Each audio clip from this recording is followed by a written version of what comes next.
All right, y'all. I'm getting upset with myself. Welcome to my YouTube series where I do tarot and rune readings for strangers. If you would like a reading, please comment below.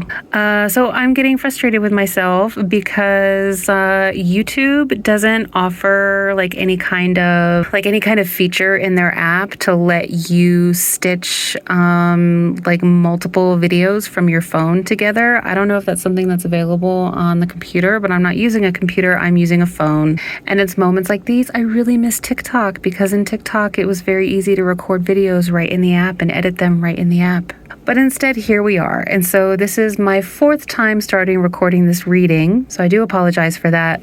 But let's look at what we have so far. So the first thing I drew was this card. It's the 9 of Swords.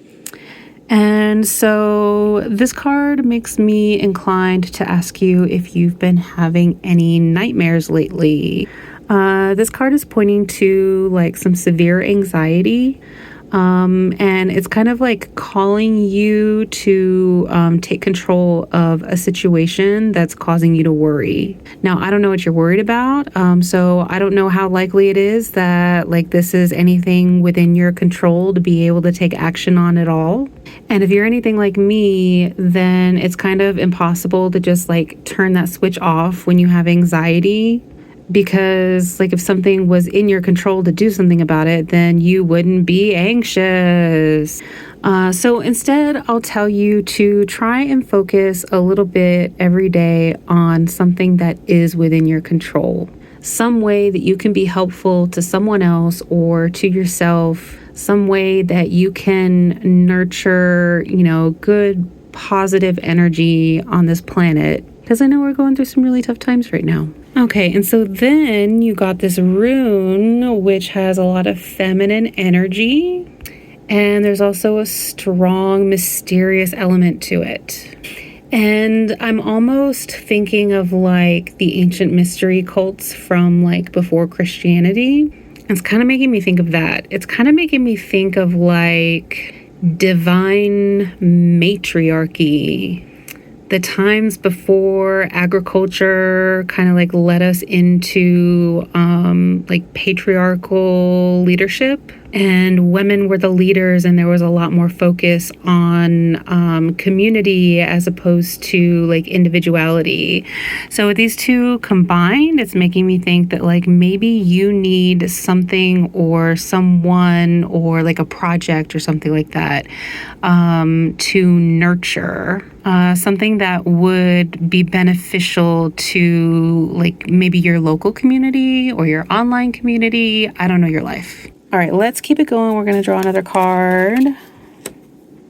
More swords. This one's inverted. Looks like an 8. 8 of Swords. Oh, that reminds me. This is also inverted.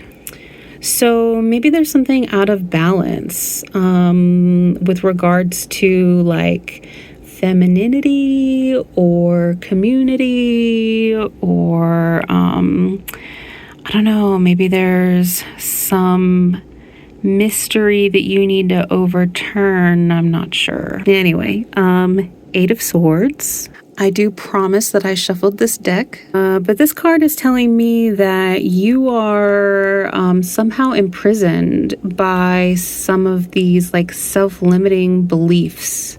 You feel powerless. You feel like someone else is has you trapped. But the reality is that the only thing holding you back is you.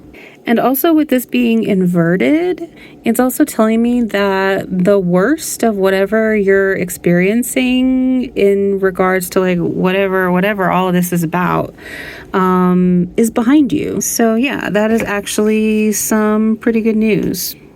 All right, so I'm going to draw another rune.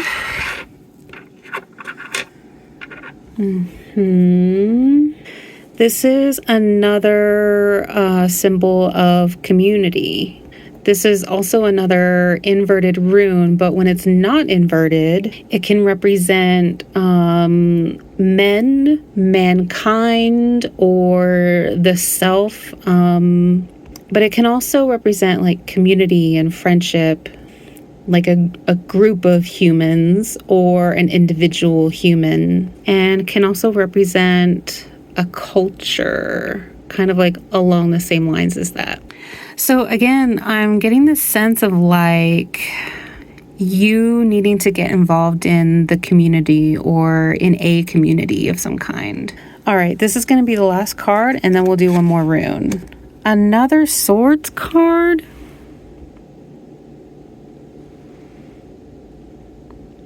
Is this the 9? Okay, what in the world? I just turned this card over and see that is an IX, and that means 9.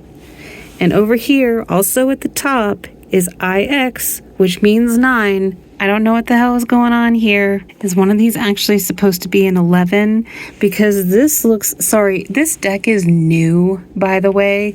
And I swear I did shuffle it. I swear I did. But this looks more like what I expect the 9 of Swords to look like. Like this looks closer to like the Rider-Waite version. I don't know how much you know about tarot, but this looks closer to like what I expect a 9 of Swords to look like in my experience with multiple decks of cards based on the same original deck.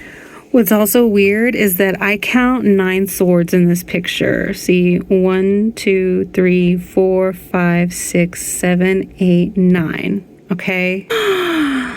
These are wands. These are not swords. You must think I'm so incompetent right now. What's so funny is that I would not have caught that I picked up or that I gave you the wrong reading on this card if I had not also drawn this card. So this card is the 9 of Swords, and this is the one that I already explained the meaning of. This card, the 9 of Wands, this card is pointing to something that you're working on, some kind of a task or like a project is probably a better way to describe it. Something you've been working on for a long time and you're almost done with it. Probably a creative project, but I suppose it doesn't have to be. But there's something getting in the way of you being able to finish it. Like you are so almost there. And you're maybe like beating yourself up about this. Like maybe you feel like you should be done by now and you're not.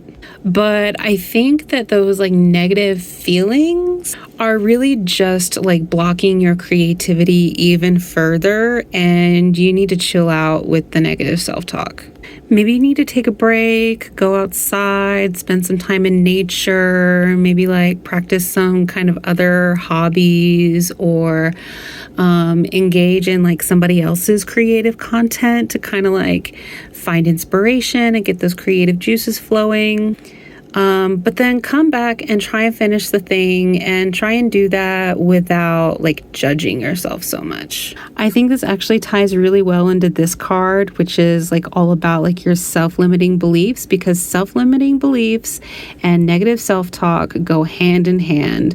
And these cards are both kind of like almost saying the same thing. And you have a lot of anxiety here. Now, this 9 of Swords, I want to come back to it because I thought this was the 9 of Swords. And it is not. And it is not inverted, but the 9 of Swords that I actually drew for you is inverted. And that actually bodes really well, because when this card is inverted, it's telling you that like actually what you're so worried about is in fact not that huge of a deal. It's really easy to get worked up over little things, and I have a lot of experience with anxiety, so I understand that completely.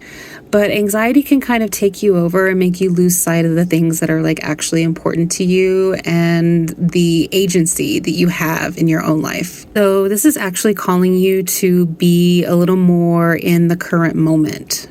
All right, I'm going to do one more rune. Da, da, da, da. And this rune represents typically like water, like a flow of water, and the renewal of life that it brings to the earth.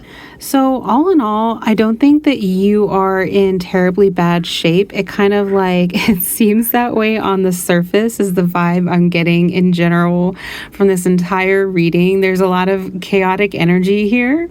But the longer you look at it, the more you'll see that things aren't really that bad. I think you just need to do a little grounding, a little kind of like mindfulness.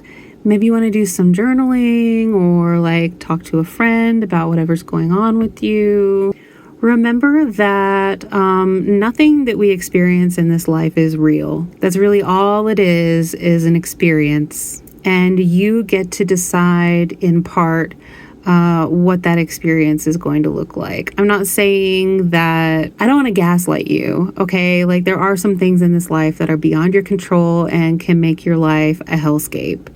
But then you decide what to do with that. You know, you take that and you run with it and you create whatever you want or whatever you can out of what life has given you. And don't forget that you are surrounded by family and friends. Whether that's your real life family or your chosen family, they're still your family. And I am personally going to recommend that you throw yourself into your art. Overcome that creative block and finish whatever this project is that you're working on, because I think that you're meant to share it with the world. And I think that's like what this recurring theme in your reading of community might be all about. Okay, so I hope this was helpful. I'm sorry about all my mistakes and, my incompetence with recording for YouTube. I promise I'm going to get better. And yeah, please let me know how I did. And thank you for asking for a reading from me so that I could get some practice. And before I forget, for legal reasons, this video is for entertainment purposes only. All right, that's it from me. I'll see everybody next time. May we all have the day that we deserve. Bye.